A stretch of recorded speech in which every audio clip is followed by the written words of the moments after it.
Nirmala, India and China are now mending sort of fences. So, right now it is at the level of resuming the flights and giving visas to each other.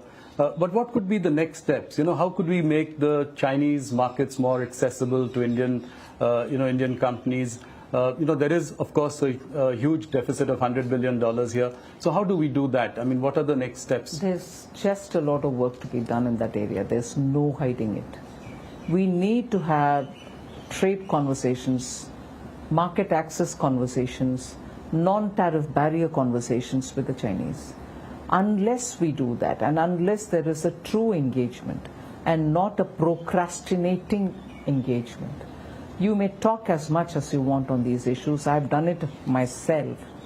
And to have a conclusion arrived at takes a lot of time with the Chinese. Sorry.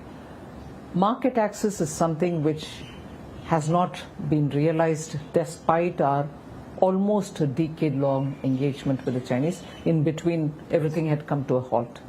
But on both these issues, there should be meaningful conversations. Otherwise, the very products that we want to export to China go through different destinations to China.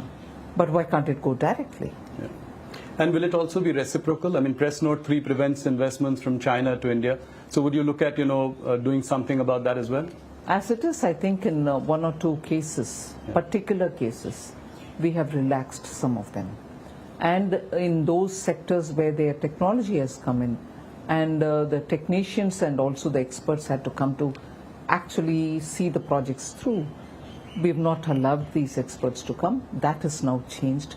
In some sectors, people are coming in where projects are already on the ground. So India will be open to that idea? Of course. Yes. Nirmala ji, you've ushered in the boldest of reforms. I say this in every interview that we do because you corporate tax cut. I mean, that was a phenomenal sort of move. Then after that last budget, we have income tax rates going down. Now GST2, as I called it. So, one thing that we probably haven't seen enough is on private disinvestment. What would you say to that? You did sell Air India, but after that, things have been slow. You'll see action in that also. This year? Yes. Oh, that's great news. Any deadline for strategic stake sale in IDBI Bank? No, I think the secretary has already, DIPAM secretary has already spoken about it. IDBI is moving quite fast. Okay. And I expect it to be concluded this financial year? Okay, and any more banks which could then be looked at after this? I wouldn't say any more banks. I'm not negating anything. Right. But yes, more disinvestments. More disinvestments, okay. So we've seen that since June this year, the yield on 10-year bonds have risen 30 basis points since June, to more than 6.5%. Are you concerned about rising borrowing costs? Yes. I wouldn't say I'm concerned, but I'm observing it. It is not affordable.